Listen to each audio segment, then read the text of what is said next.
Hello, everyone. Pam DuBois, in Real Estate TV. Today, I have with me a special guest, Justin Konikow. And Justin is going to share with us. He's with Prime Brokerage and also Prime Media Production. He's in the real estate and he's also in the media production. Justin, thank you so much for being with us. Please share. So what area are you in, Justin? So the easiest way to describe where we're located is if you type in London, Ontario, Canada, that'll bring you to the heart of our market. It's actually just north of Michigan.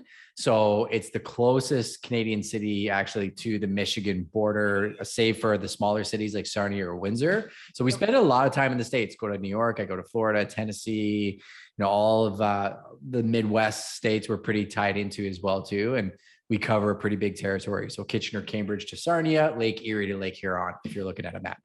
Wow. So you're all over the place. You're actually right there on the borderline. So you can actually be both US and Canada. That's awesome. So talk to us about, I guess, you're scaling, you're into real estate, but you're also into the media production right now. Talk to us a little bit about the media production business. Yeah, for sure. So I'll start with the real estate first because it kind of leads to the next. So I was an agent in production with my wife. We were a team and we still are a team. It's just organically grown to something much bigger than we initially thought. So I came from the service industry. So hospitality was where I had my roots. So I ran a company called Is This Any Way to Run a Restaurant with a whole bunch of other general managers. And I was the marketing coordinator when I left that company. But when I was there, I did every job you could imagine. I was a DJ, I was a bouncer, I was a bar back, and everything in between. I've always been in the service industry. My wife, super smart girl, went to the Ivy School of Business and got her MBA, ran a consulting company in Yorkville. We got married and the hospitality lifestyle wasn't one that I really wanted to grow a family in and everything too. It's really, really tough hours, amazing industry, great people, but just not what I wanted. So we were looking for companies to open. We looked at actually a franchise to purchase first. We were very close to getting into the restaurant industry. She kept saying real estate. I fought her kicking and screaming. I said, I don't want to be a grease ball on a golf course. They don't work hard. I had the same perceptions the industry does of the real estate industry. She kind of tricked me, got my license. We fell in love with it and we built Prime. So 2 years into being agents, my wife really became the CEO of the company. So it's an extremely powerful woman. She's very private. You don't see anything on social media, but she's really the brains of the organization. And I guess I'm the heartbeat of it. So I'm the face. You see me everywhere. I was in marketing and sales. That was my background, and my education was advertising. So it was organic that we said, you know what, instead of just being a real estate team where we're just going and doing transactions, let's build a company that does real estate. And that's where we built Prime, which is very different. Most brokerages, no harm, no foul to it. It's a great industry, but they're in the business of recruiting, right? They're trying to hire agents and the agents work under their office brand and they got splits and they have administrative support and all these great things that work with those brokerages. We just weren't interested in that, right? We didn't want to just be in the business of recruiting and hiring agents, not our jam. What I wanted to do was create a business where, as we scaled our business, we found a better way of executing real estate. So marketing, which leads to sales, buyers, sellers, and everything in between, and expand to territories, which we've done. So there's 26 of us now. Every agent that works here is a specialist and has a very unique set of skills. Many of them are more than just an agent. They come with professional backgrounds. They come with a very unique set of expertise for our industry. So think of us as a Navy SEAL team. You call Justin if you need to invade London, Ontario. Depending on what you're doing, if you want to buy a condo, then I'll work with Victor on that file with you, and we'll use our tactical expertise in that niche, my expertise when it comes to advertising, negotiation, relationships, Victor's expertise when it comes to that product type. If you want to get into design, then Lindsay's right there. If you want to get into Sunningdale, Mel's on my team. So again, we've really tried to pick people to cover the territories and the asset classes that we enjoy. We happen to do all asset classes now because we've grown to the size that we are. The media branch grew as an extension of that. Okay. So I used media to build my business. So I started putting out a daily series called Prime Daily. We're at episode 740 now. And I was doing a lot of the shooting and editing.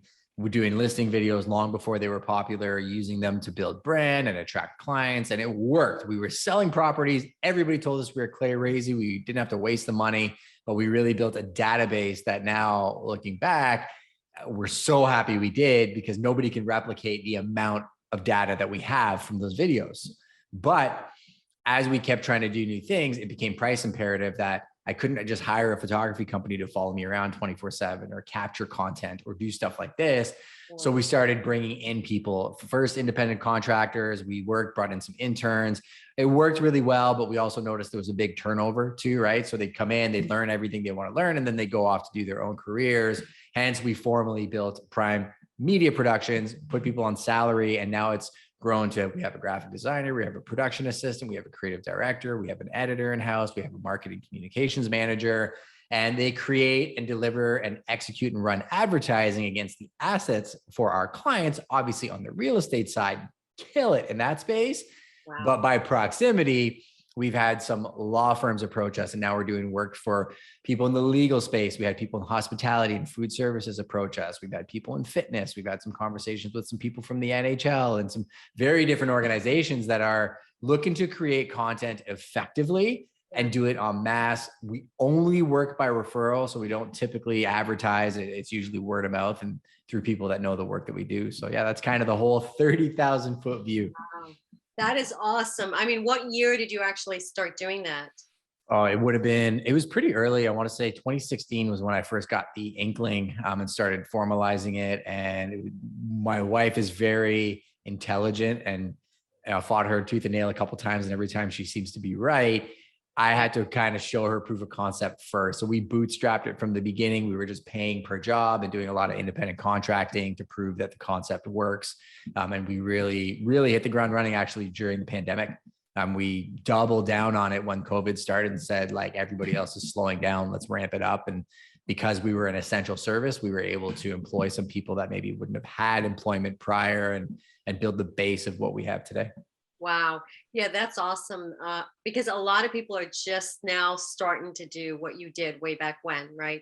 Seeing the actual importance of having that online presence, and you were doing it way back when. It's so important right now. So have you, I obviously you've seen a lot of success as far as what you're doing currently, but let's talk about buyers and sellers reaching out to you because of you being out there and having such a presence out there in the world right now. What's your success rate, would you say, as far as people just calling you because they see you online? Oh, it's like plus 90% of our business. I'm not.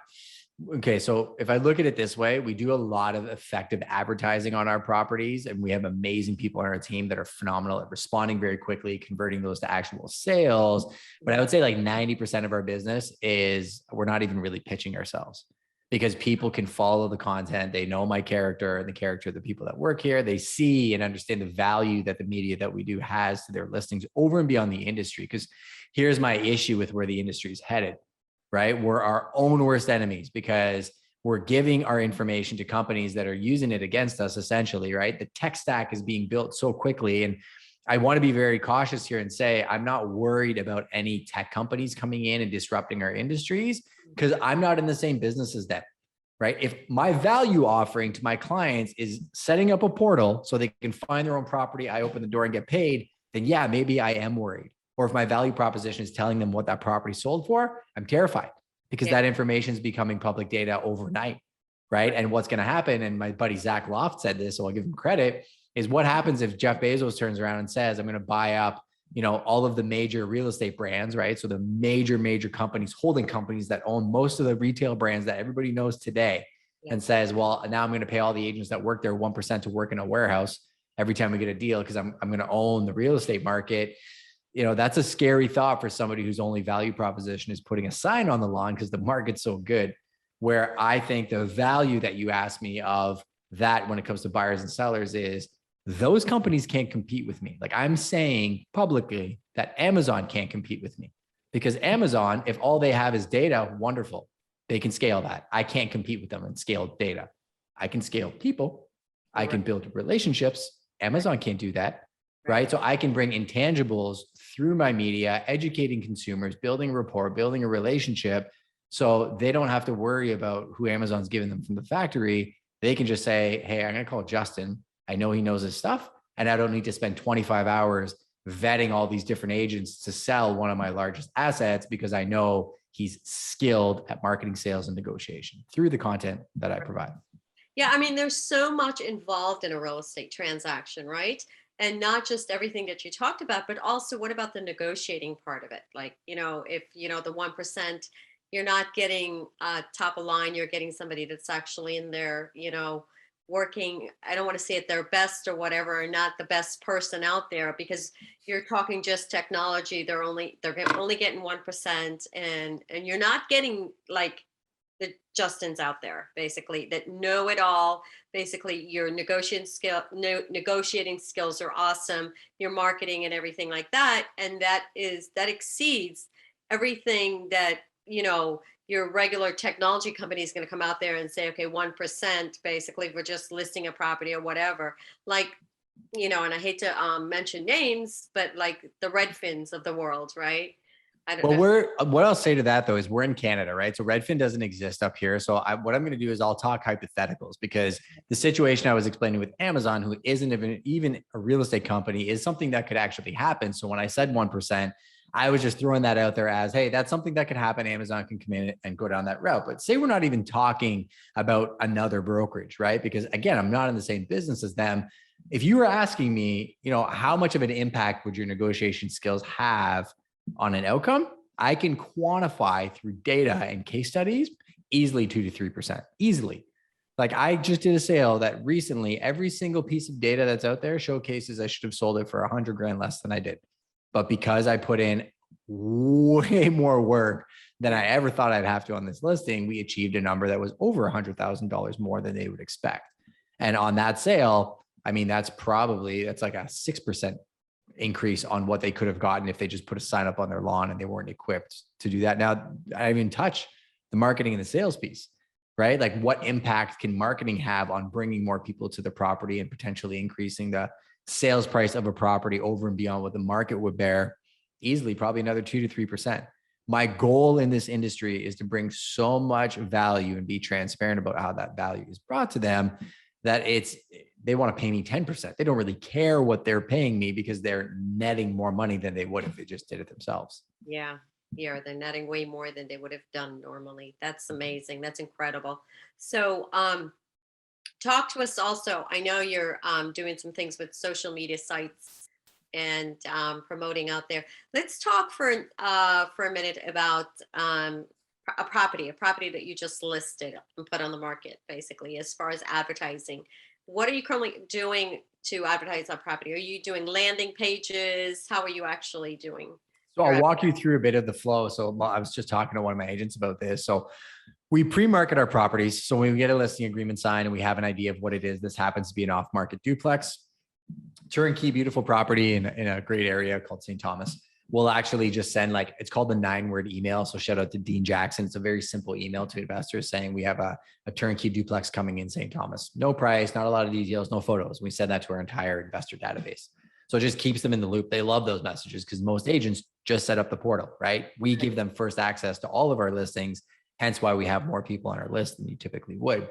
Second thing is when we have the photo shoot, this is where people are like, man, technology makes it so easy. I'll sell it myself. I would argue technology's made my job harder because before it was send a photographer, get some photos. I didn't have to be there. Now it's send a photographer, bring a videographer, and have a whole script prepared because we're going to shoot virtually a movie on site when we're going through there. And they're bringing a drone and they're bringing a Matterport camera and scanning the whole property in 3D. And then they're pumping out a reel for social media. So taking some clips of the house. And I'm doing a live stream on Instagram and walking through the property and bringing my audience through at the same time. That's even before we've listed the property. There's a sign up. Then we put a sign up coming soon, typically, 2 days prior to the listing going live. If it's longer than that, then we put in an exclusive sign up for about a week prior, generate interest, pump that into our database and make sure that we're on top of it and touching all these people right away. Then we launch the listing. It goes live, obviously, on the MLS. It goes out on our mailing list. We have a monthly newsletter that we send out with a ton of value. So it goes out on there. Our agents get involved. They start sharing it on their socials as well. It goes on and on and on. But you can see tactically as I'm walking through it, we've systemized it so that we realize that we're hitting all these different audiences. We're hitting MLS, we're hitting our database, we're running ads once we have the assets against that past history. And I can share this because nobody can replicate it, is the amount of data that I have from my last 10 videos I did in St. Thomas. I can take that audience and I can say, hey, I got another property, target those people and Facebook, go find me more people like those people because I own the audience and Amazon doesn't, right? So I'm just going to use them because they're not in real estate as the example. That is absolutely incredible. That is incredible. And it's, you've got the systems in place, which is so important. And if you, once you get the systems in place, also you have to have the right people in place, which sounds like you have both, which is awesome. So you've got it rocking and rolling. That's great. It's That's great. not, let me say this too. It's not all roses, right? Like there's I'm sure you're times, working very hard. yeah, like it's the same for everybody, right? I think it's this perception, and I'm messaging that I'm actually saying a lot these days is, don't get it twisted. If you're in real estate, it feels like, oh my gosh, there's no way I can get to what they're doing, because I wasn't always here, and we're not perfect by any means, and we're always working at being better. But I'm telling you the vision of what in a perfect world everything's hitting at 100 looks like. Yeah. There's a ton of times in between where things go sideways and things aren't perfect. And I got a message and the photographer was somewhere and they were going to be late and they were going to do this and that and the other. And you got to adapt, right? And that's where, again, being able to work on yourself enough to be in a place where you're emotionally prepared to work with the ups and downs of this industry is probably more important than, having it all buttoned up and all together, because this industry has a way of showcasing to people a very perfect lifestyle on Instagram, when if it doesn't go that way, it's hard for people to deal with it, right? So make sure you're taking care of yourself first. Right. So true. Yeah. As I listen to you, I think about everything that you've done, and it's like, as a new agent, or maybe an agent even that's been in the business for a few years and just starting to market online and social media and places like that, it Mhm. can get very intimidating, right? And For sure. overwhelming for sure, because you're just like, oh my gosh, I've got to do this, could do that. All like the list of things that you just gave us. I mean, it was like, oh my goodness, wow, that's amazing. Yeah, but again, like it's become that because I've put in a lot of hours at each task individually. So to those people, I would say, stop first, like breathe, right? Understand that first, before you even post a piece of content, nobody cares as much about the way you look or the content you're going to post as you do, Yeah. right? Your hair can be out of place, your tie can be off, your whatever. Like Great you're point. going to be harder on your own content than anybody else. The second is, don't try and do everything at once. Pick one platform to start. And then the key is actually start, right? Don't wait until you have a perfect list of ideas. Don't wait until you have a perfect cadence of this, that, and the other. Like you literally just need to press record and start. That's how I started Prime Daily. My audio was terrible. My lighting was terrible. I was in my garage, messy in the background. Like I still remember those videos, but then I did another one, and then I did another one. And then when people started hating on me because I was doing something that they wanted to do, which is real reason usually people criticize others, Yeah. I just shut the noise out. And I was like, initially I was like, oh, okay, that's kind of a weird thing to say to somebody who's trying to do something differently, but whatever. Put my head down and I kept going and I kept growing. And those people that were negative to me in the beginning about content production are now replicating the content that I'm producing. So it is what it is, right? You just shut the noise out and work on one thing at a time. I do think it's quantifiable as well to work on a skill set. So make sure you're learning something every day. Make sure you're working on your actual business. And I recommend people do both of those things in the morning before their day gets started. If you can get around it, don't check your email before 9. Put some structure in your day, and then make sure you're actually doing the things that you need to do for your business, not just playing around on social media all day. Make sure you're time blocking the important things like actually calling people back and doing the actual business of business, right? Yeah, yeah, great advice. Great advice for somebody that's actually just getting started with it also, because it's like, yeah, forget about what the haters are saying, and also forget about what, how you look. Do it messy. Just do it messy. It's okay. It's okay to start off that way. And I've learned that from, what I'm doing also, because I can be so critical and look at myself and go, oh my gosh, I don't like this. Oh my gosh, I can't stand my voice. Oh my gosh, whatever. But it's not about me. It's about what I'm putting out there and who I'm helping with the content I'm putting out there. Right. And you don't know who it's going to impact, Yeah. right? And I equate it to martial arts. I look at martial arts the same way I look at my job. First time I ever showed a house, I was a white belt, and it was the worst thing ever. First time I did an open house, terrible. And at that time, I thought it was such an important thing that oh my gosh, like I'm going to do this wrong and it's going to be the end of my career. And then I did it over and over and over. And then all of a sudden I got my blue belt at showing houses and maybe now I have my black belt. Who knows? Right. Like you just get to the point where as long as you're showing up and you're being authentic with yourself and transparent enough to look and say, well, what could I have done better? That deal didn't go great or that conversation didn't go great. How Right. could I listen to what the person's needs are and serve them versus thinking I need to just make this business all about myself? Because I think that is the biggest mistake every agent makes. They think they're the hero in the journey. Meanwhile, the clients are sitting there being like, I'm the one buying the house. Aren't I the one that's important in this transaction? Right. So, so true. So, so true. Because yeah, it's not about us at all. It's never about us. It's always about the client. Yeah. Justin, you definitely shared some awesome information. Gosh, any final words you want to leave us with? No, I appreciate the effort of what you're putting together here. I think you showing up and doing this and connecting people with people is the way to do it. It's all about community building. And I guess my parting word will be the founding principle of my brokerage is do nothing out of selfish ambition or vain conceit. Rather, in humility, value others above yourself. So if you can live yourself by that quote, all will be well. I love that. I love that. That's awesome. Do you want to share your contact information with us? Justin.Konikow. Make sure you put a dot in there on Instagram. Come and connect with me. A lot of the resources that I have are actually at justinkonikow.com. So time blocking, content creation, there's all kinds of videos and storytelling guides under resources. Like everything I've learned, we're actually putting out and we don't sell anything. It's literally just to help give back to the community. So Yeah, that's awesome. Justin, thank you so much for being with us. You guys, if you're thinking about doing videos and you're just starting to reach out to us, we've got free consultations. We're here, happy to help. Stay safe, everyone. Be blessed, and we'll talk to you soon. Pam DuBois, Real Estate TV.